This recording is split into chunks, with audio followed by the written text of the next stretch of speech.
വചനം ദൈവത്തിൻ വചനം നന്മകൾ ചെയ്യാനറിയൂ വചനം.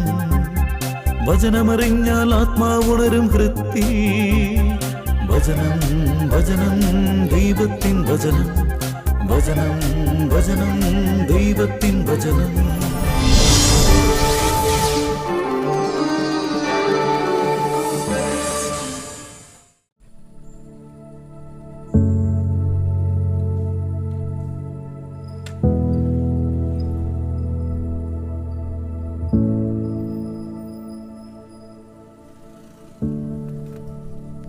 സംഗതി വണ്ടി കൊള്ളാം അല്ല ചേട്ടാ?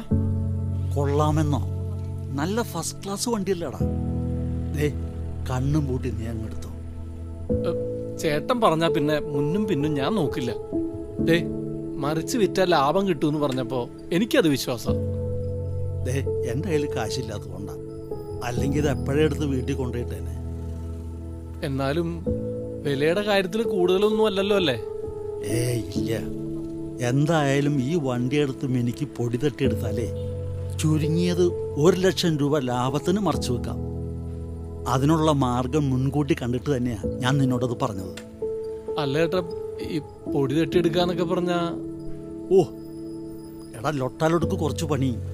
അത് കഴിഞ്ഞ വണ്ടി ഇതിനേലും കുട്ടപ്പനാവും. അല്ല അതിനൊക്കെ ഒരുപാട് കാശാവോ? എവിടെന്ന്? നീ ഇങ്ങോട്ട് വന്നേ.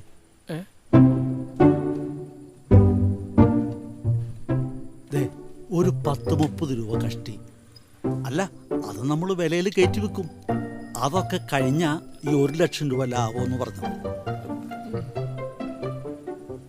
എങ്കിൽ ചേട്ടനൊരു പണി, ചേട്ടനങ്ങ് വാക്ക് പറ. മറ്റുള്ളവരെ എളുപ്പം വിശ്വസിക്കുന്നവന്റെ മനസ്സിന് ആഴമില്ല. പ്രഭാഷകൻ 19-ാം അധ്യായം 4-ാം വാക്യം. നമുക്ക് നാളെ തന്നെ ഇടപാട് തീർക്കാം.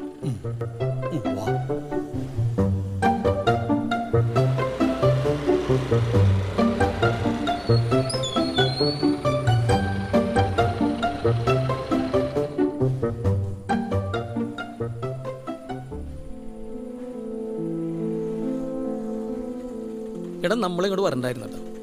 അതെന്താ? ആ വായനശാലയുടെ അവിടെ വെയിറ്റ് ചെയ്താ പോരെ? നമ്മളിങ്ങോട്ട് വരുമ്പോ പുള്ളി എങ്ങനെ അവിടെ വന്നാലോ? അതില്ല, നമ്മളിങ്ങോട്ട് പോരാൻ നേരത്ത് വിളിച്ചു ചോദിച്ചപ്പോ പുള്ളി ഇവിടെ ഉണ്ടെന്ന് പറഞ്ഞല്ലേ. എന്നാ പിന്നെ കുഴപ്പമില്ല. വാ.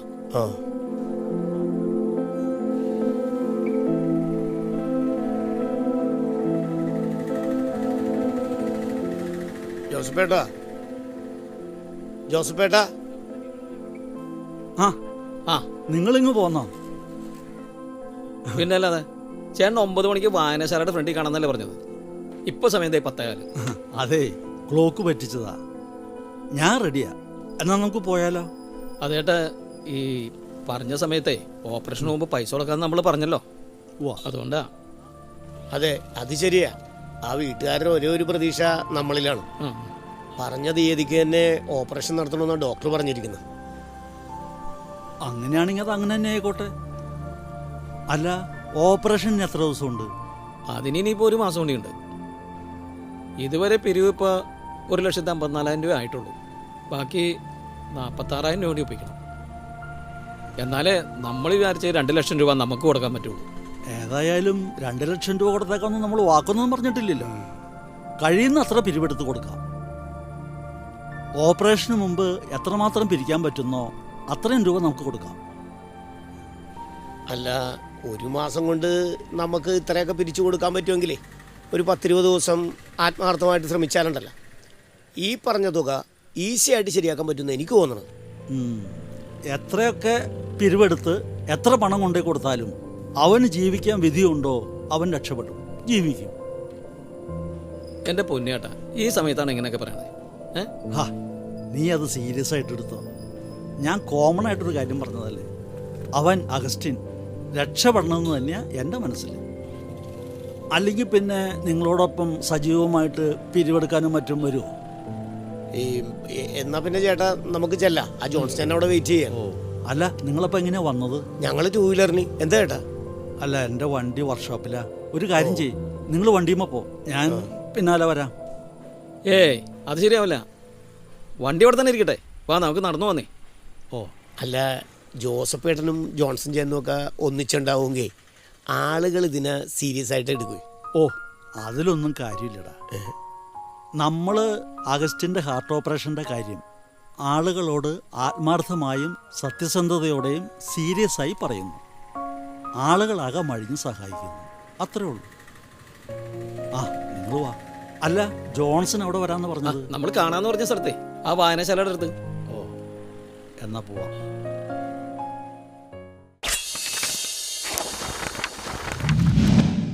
ദരിദ്രരോട് ദയ കാണിക്കുന്നവൻ ഭാഗ്യവാൻ. കഷ്ടതയുടെ നാളുകളിൽ അവനെ കർത്താവ് രക്ഷിക്കും. കർത്താവ് അവനെ പരിപാലിക്കുകയും അവൻ്റെ ജീവൻ സംരക്ഷിക്കുകയും ചെയ്യും. അവൻ ഭൂമിയിൽ അനുഗ്രഹീതനായിരിക്കും. അവിടുന്ന് അവനെ ശത്രുക്കൾക്ക് വിട്ടുകൊടുക്കുകയില്ല. സങ്കീർത്തനങ്ങൾ 41 അധ്യായം 1-2 വാക്യങ്ങൾ. ഈ ആഴ്ച കൂടി കഴിഞ്ഞാൽ നമ്മൾ ഉദ്ദേശിക്കുന്ന പൈസ കളക്ട് ചെയ്യാൻ പറ്റുമെന്നാണ് എനിക്ക് തോന്നുന്നത്. എന്നാലും എൻ്റെ ദൈവമേ, ഇത്രയും ദിവസം കൊണ്ട് ഇത്രയും പൈസ കളക്ട് ചെയ്യാൻ പറ്റുമെന്ന് ഞാൻ സ്വപ്നത്തിൽ പോലും വിചാരിച്ചില്ല. ചുരുക്കം ചില ആൾക്കാരൊഴിച്ചാൽ ഇങ്ങനെയുള്ള കാര്യങ്ങളിൽ സഹകരിക്കുന്നവരാ ഒട്ടുമിക്ക ആൾക്കാരും. എന്നാ നമ്മള് അഗസ്റ്റിന്റെ വീട്ടുകാർക്ക് പൈസ കൊടുക്കാൻ ഉദ്ദേശിക്കുന്നത്? അത് നമുക്ക് എത്രയും പെട്ടെന്ന് കൊടുക്കേട്ടാ. ആ, എനിക്കൊരു കാര്യം പറയാനുള്ളതേ, ഈ പിരിച്ചെടുത്ത പൈസ നമ്മൾ കയ്യിൽ സൂക്ഷിക്കുന്നത് ശരിയല്ലെന്നാ. അതിനെന്താ, അത് ഈ ജോബിന്റെ കയ്യിൽ സേഫ് ആയിരിക്കുന്നേ. ആ പറഞ്ഞതിനോട് എനിക്ക് യോജിപ്പില്ല. ജോൺസൺ പറഞ്ഞതാ ശരി. പണം കയ്യിൽ സൂക്ഷിക്കുന്നതിലും നല്ലതേ ബാങ്കിലിടുന്നത് തന്നെയാണ്. അപ്പൊ പിന്നെ ജോബിന്റെ അക്കൗണ്ടിൽ സൂക്ഷിച്ചാ പോരെ? പറഞ്ഞ പോലെ പണം കൈ സൂക്ഷിക്കുന്നത് റിസ്കാ. അതെ, എങ്കിൽ പിന്നെ നമുക്കൊരു പണി ചെയ്യാം, നാളെ തന്നെ ചെയ്തു കളയാം. ശരിയാ, ഇന്നിപ്പോ ബാങ്ക് സമയം കഴിഞ്ഞു പോയില്ലേ? ഒരു പണിയേ, നാളെ ഞാൻ 10 മണിയാകുമ്പോഴത്തേ നിന്റെ വീട്ടിലേക്ക് വരാം. എന്നിട്ട് നമുക്ക് ഒന്നിച്ച് ബാങ്കിലേക്ക് പോവാം. ആ അത് കൊള്ളാം. എനിക്കാണെങ്കിൽ നാളെ കഴിഞ്ഞാൽ ലീവും കിട്ടില്ല. ആ, അത് നിങ്ങൾ വേണ്ട പോലെ എല്ലാരും കൂടി ആലോചിച്ചിട്ട് ചെയ്താൽ മതിയെന്നേ. എങ്കിൽ പിന്നെ ഇന്ന് നമ്മൾ നിർത്തുകയല്ലേ? ആ അങ്ങനെ ആട്ടെ. അല്ല ഏട്ടാ, ഞങ്ങളും അങ്ങോട്ട് ഉണ്ട്. എൻ്റെ വണ്ടി അവിടെ ഇരിക്കണല്ലേ. ഓ എങ്കിൽ പിന്നെ ഞങ്ങൾ ഈ വഴി പോട്ടെ കേട്ടാ.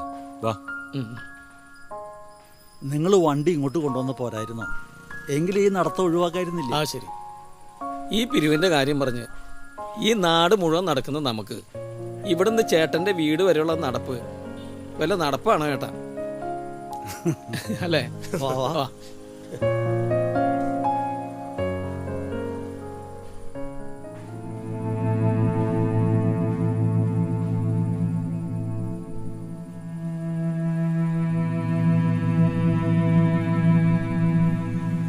എന്താടാ അത്യാവശ്യമായിട്ട് കാണണമെന്ന് പറഞ്ഞത്? ചേട്ടാ, പാർട്ടി വല്ലതും റെഡിയായോ ചേട്ടാ? ഏയ് ഇല്ല, ഞാൻ അന്വേഷിക്കുന്നുണ്ട്. അല്ല, അങ്ങനെ ചുളുവലിക്ക് വെക്കാൻ പറ്റൂടാ? എന്ന് പറഞ്ഞാൽ എങ്ങനെയാ ചേട്ടാ? ചേട്ടൻ പറഞ്ഞുകൊണ്ട് മാത്രാ ഞാൻ ആ വണ്ടി വാങ്ങിയത്. രൂപയുടെ കാര്യം ഞാൻ പറഞ്ഞിരുന്നതല്ലേ ചേട്ടാ? ഹാ, അതെന്താ നീ അങ്ങനെ പറഞ്ഞത്? ഞാൻ പറഞ്ഞതുകൊണ്ട് മാത്രമല്ല, അത് മറച്ചു വിറ്റ കിട്ടുന്ന ലാഭവും നീ പ്രതീക്ഷിച്ചില്ലേ? എന്തേ എത്ര പെട്ടെന്ന് മറച്ചു കൊടുക്കാൻ നീ ധൃതി പിടിക്കുന്നത്? വേറെ ഒന്നുകൊണ്ടല്ല, വണ്ടി എടുക്കുമ്പോഴേ തികയാത്ത പണം ഭാര്യയുടെ കയ്യിൽ നിന്നാ മറച്ചത്. 1,00,000 രൂപ. ആ, അത്രേ ഉള്ളൂ. അത് ഈ കച്ചവടം കഴിയുമ്പോൾ തിരികെ കൊടുത്താൽ പോരെ? അന്യനൊന്നുമല്ലല്ലോ, ഭാര്യയല്ലേ? ഏയ്, ഇതങ്ങനല്ലെന്ന്.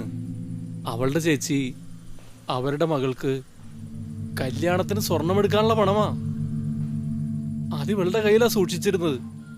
അതിൽ നിന്നാ 1,00,000 രൂപ ഞാൻ വാങ്ങിയത്. അടുത്ത ശനിയാഴ്ച അവര് സ്വർണം എടുക്കാൻ വരുമ്പോ എനിക്ക് പണം തിരിച്ചു വെക്കണം. എന്റെ കയ്യിൽ ഒന്നുമില്ല ചേട്ടാ. ചേട്ടന്റെ കയ്യിലുണ്ടെങ്കിൽ ഒന്ന് മടക്കി. ഈ വണ്ടി വിറ്റ് കഴിഞ്ഞാ ഞാൻ മടക്കി തരാം. അയ്യോ, എൻ്റെ കയ്യിൽ ഇത്രയും പണമൊന്നും ഉണ്ടാവില്ല. ഇനിയിപ്പോൾ നമ്മൾ ആരോടെങ്കിലും കാറ് വാങ്ങുന്നുണ്ടോ എന്ന് ചോദിച്ചു ചെന്നാലേ ഒരു പക്ഷേ വില നമ്മൾ ഉദ്ദേശിക്കുന്നത് കിട്ടില്ല, നഷ്ടവും വരാം. ലാഭത്തിൽ അല്പം കുറഞ്ഞാലും സാരമില്ല. ചേട്ടൻ എങ്ങനെയെങ്കിലും ആരെങ്കിലും ഒക്കെ ഒന്ന് കൊണ്ടുവന്ന് ശരിയാക്ക്. എന്തപ്പോ ഒരു വഴി? വണ്ടി ഉടനെ കച്ചവടം നടത്തി ശനിയാഴ്ച പണം കിട്ടുമെന്ന് ഏതായാലും ഒരു പ്രതീക്ഷ വേണ്ട. പിന്നെ നമ്മളിവിടെ 1,00,000 രൂപയ്ക്ക് എന്ത് ചെയ്യണമെന്ന് വിചാരിച്ച് തലപുകയുന്നു. ഓരോരുത്തർ കുഴിയിലേക്ക് എപ്പോഴാണ് എടുക്കുന്നതെന്ന് കാത്തിരിക്കുക. അവർക്ക് പിരിവെടുത്ത് 2-3 ലക്ഷം കൊടുക്കുന്നത്. എന്ത്? എനിക്ക് മനസ്സിലായില്ല ചേട്ടാ. ചേട്ടൻ എന്താ പറഞ്ഞത്? എടാ, അഗസ്റ്റിനില്ലേ, ചെറുപ്പറമ്പിലെ ആ ആ ഡേവിസിന്റെ അനിയനെ, ഉം. അവന് ഹാർട്ട് ഓപ്പറേഷൻ വേണം. ആ അതിന് പിരിവെടുക്കുന്നെന്ന് കേട്ടു. അല്ല, അതിപ്പോ ഇവിടെ പറയാൻ കാരണം? ആ പിരിവെടുക്കുന്നത് ഞങ്ങളൊക്കെ കൂടിയാ.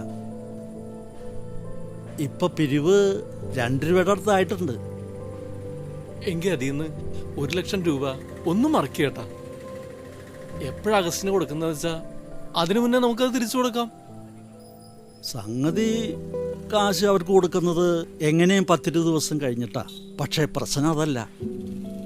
രൂപ എൻ്റെ കയ്യിലല്ല, ആ ജോബിൻ്റെ കയ്യിലാണ്. ഇത് പറഞ്ഞാൽ അവന്മാർ സമ്മതിക്കുന്നു തോന്നുന്നില്ല. കാരണം ആ ജോൺസണും ദിനകരനും ഒക്കെ കൂടെ ഉള്ളത്. ഛേ, ഇതിപ്പോ കാശ് എടുത്തും പോയി പിന്നെ തരാന്നൊക്കെ പറഞ്ഞ ഭാര്യയുടെയും വീട്ടുകാരുടെ ഒക്കെ മുമ്പിൽ നാണം കിടേണ്ടി വരും. അതുകൊണ്ടാ ഞാൻ. നിന്റെ അവസ്ഥ എനിക്ക് മനസ്സിലാവും. പിന്നെ ഒരു വഴിയേ ഉള്ളൂ, ആ പണം തട്ടിയെടുക്കുക.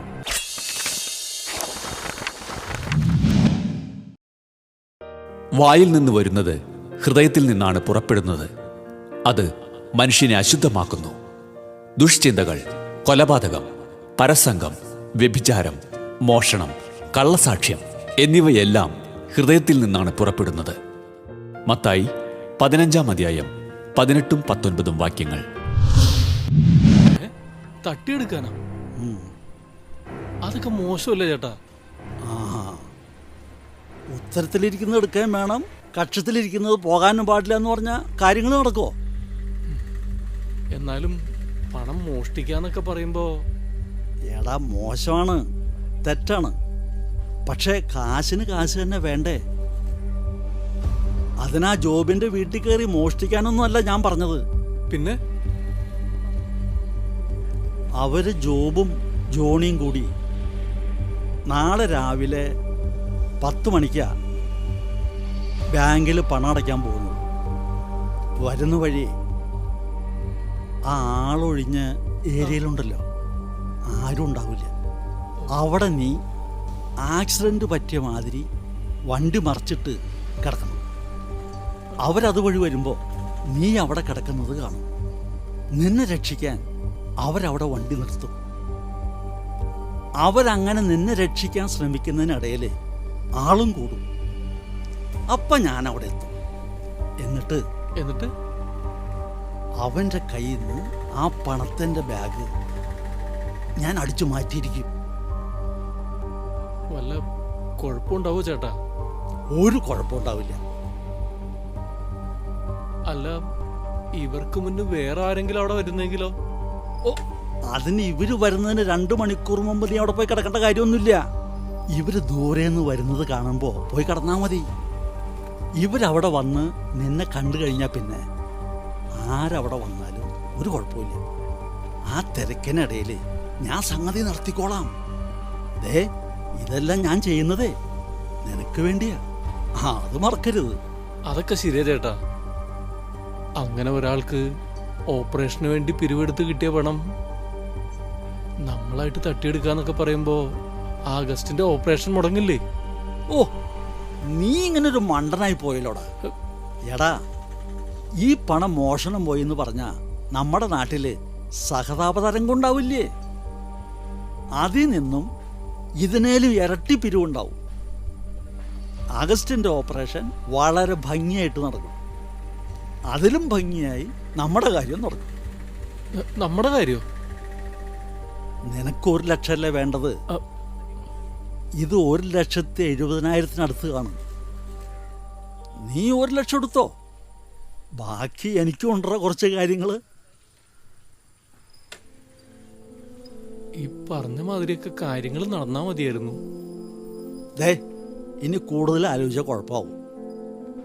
ഒരു കാര്യം പ്ലാൻ ചെയ്താൽ അതങ്ങ് നടത്തണം, അത്രേ ഉള്ളൂ. ദേ നീ റെഡിയല്ലേ? കള്ളം പറയുന്ന നാവ് നേടിത്തരുന്ന സമ്പത്ത് പെട്ടെന്ന് തിരോഭവിക്കുന്ന നീരാവിയും മരണത്തിന്റെ കെണിയുമാണ്. സുഭാഷിതങ്ങൾ 21 അധ്യായം 6 വാക്യം. റെഡിയാണ്. ഗുഡ്. ദേ ഒരു മിനിറ്റ്.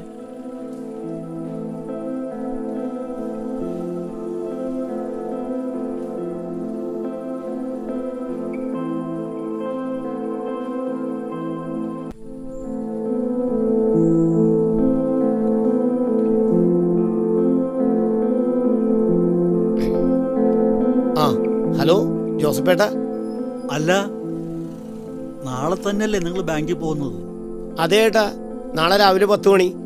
ദാ ഇപ്പൊ ജോബ് വിളിച്ചു വെച്ചതേ ഉള്ളു. ആ, നാളെ രാവിലെ അവൻ എൻ്റെ വീട്ടിലേക്ക് 9:00 വന്നിട്ടേ ഇവിടെ നിന്ന് അങ്ങോട്ട് ഒരുമിച്ച് പോവാന്നാ പറഞ്ഞേക്കണത്. ആ, അതാവുമ്പോ അവിടെ നിന്ന് എളുപ്പം ബീച്ച് റോഡ് വഴി പോവാലോ.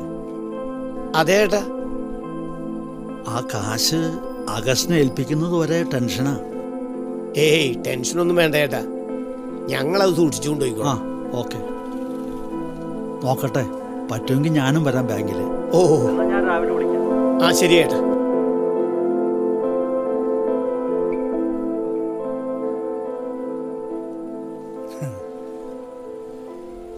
അപ്പോൾ എല്ലാം പറഞ്ഞതുപോലെ ഓക്കെ.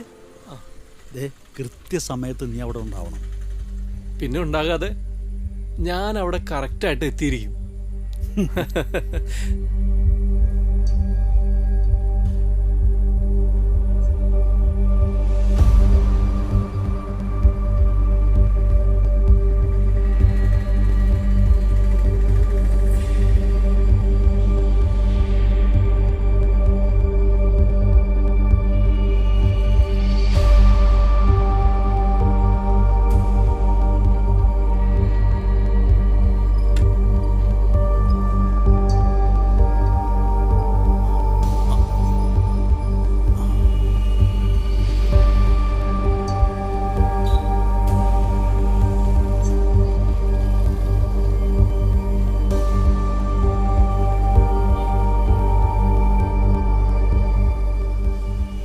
എടാ ദേ അവരിവിടെ നിന്ന് ഇറങ്ങിട്ടോ.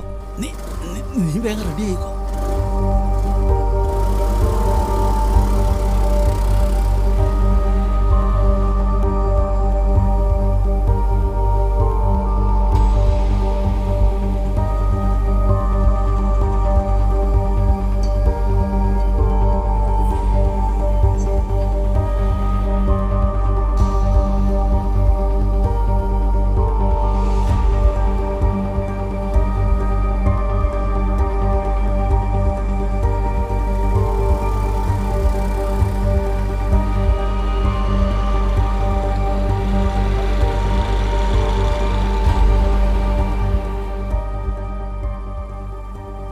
ഇഷ്, ഛേ, ശോ. നാശം പിടിക്കാനായിട്ട് എന്തു പറ്റിയതാണോ?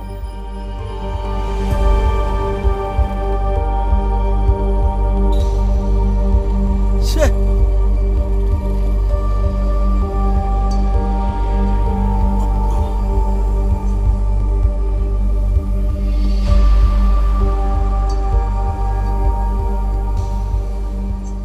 എന്നാ കുറച്ച് വെള്ളം കുടി. കുറച്ച് കുടിക്കുക കുറച്ച്. ആ കുറച്ച് കുടിക്കടാ, കുടിക്ക്. എന്നാ, ആ. കുടിക്ക്. ആ കൈ ഇങ്ങനെ മടക്കി പിടിച്ചു കൂടിയടാ. അല്ല എന്തെങ്കിലും കുഴപ്പമുണ്ടോ? അച്ഛടാ ആശുപത്രി പോണോ? സംഗതിയൊക്കെ ഓക്കെയാണ്, പക്ഷേ 1-2 പേര് കൂടി വേണ്ടതായിരുന്നു. എന്നാ കുറച്ചുകൂടി കുടിക്കുക. അയ്യോ മാർട്ടിനെ, ഇതെന്തു പറ്റി? വല്ല ആക്സിഡന്റ് ആണോ?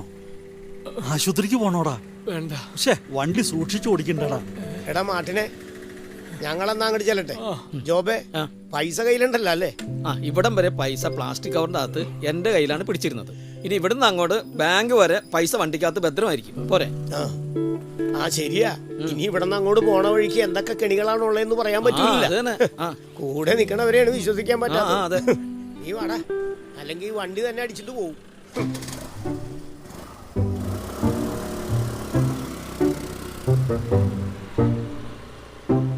അവരെന്താ ഒരു മൊന വെച്ച രീതിയിൽ സംസാരിച്ചിട്ട് പോയത്?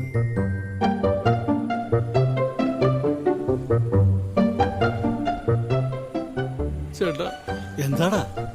അവരോട് ഞാനുള്ള മുഴുവൻ സത്യവും പറഞ്ഞു. അതെന്തിനാ?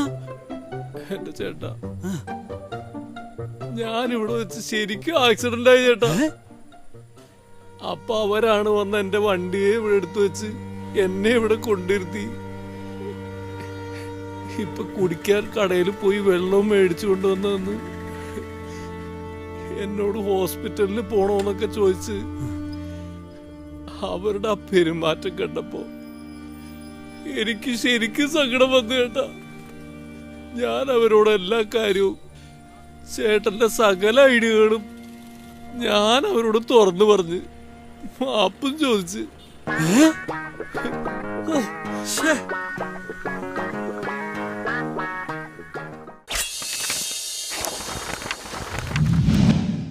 ജീവിതത്തെ സ്നേഹിക്കുകയും നല്ല ദിവസങ്ങൾ കാണാൻ ആഗ്രഹിക്കുകയും ചെയ്യുന്നവൻ തിന്മയിൽ നിന്ന് തൻ്റെ നാവിനെയും വ്യാജം പറയുന്നതിൽ നിന്ന് തൻ്റെ അധരത്തെയും നിയന്ത്രിക്കട്ടെ. 1 പത്രോസ് 3:10 നിങ്ങളുടെ വിലയേറിയ അഭിപ്രായങ്ങളും നിർദ്ദേശങ്ങളും ഞങ്ങളെ അറിയിക്കുക.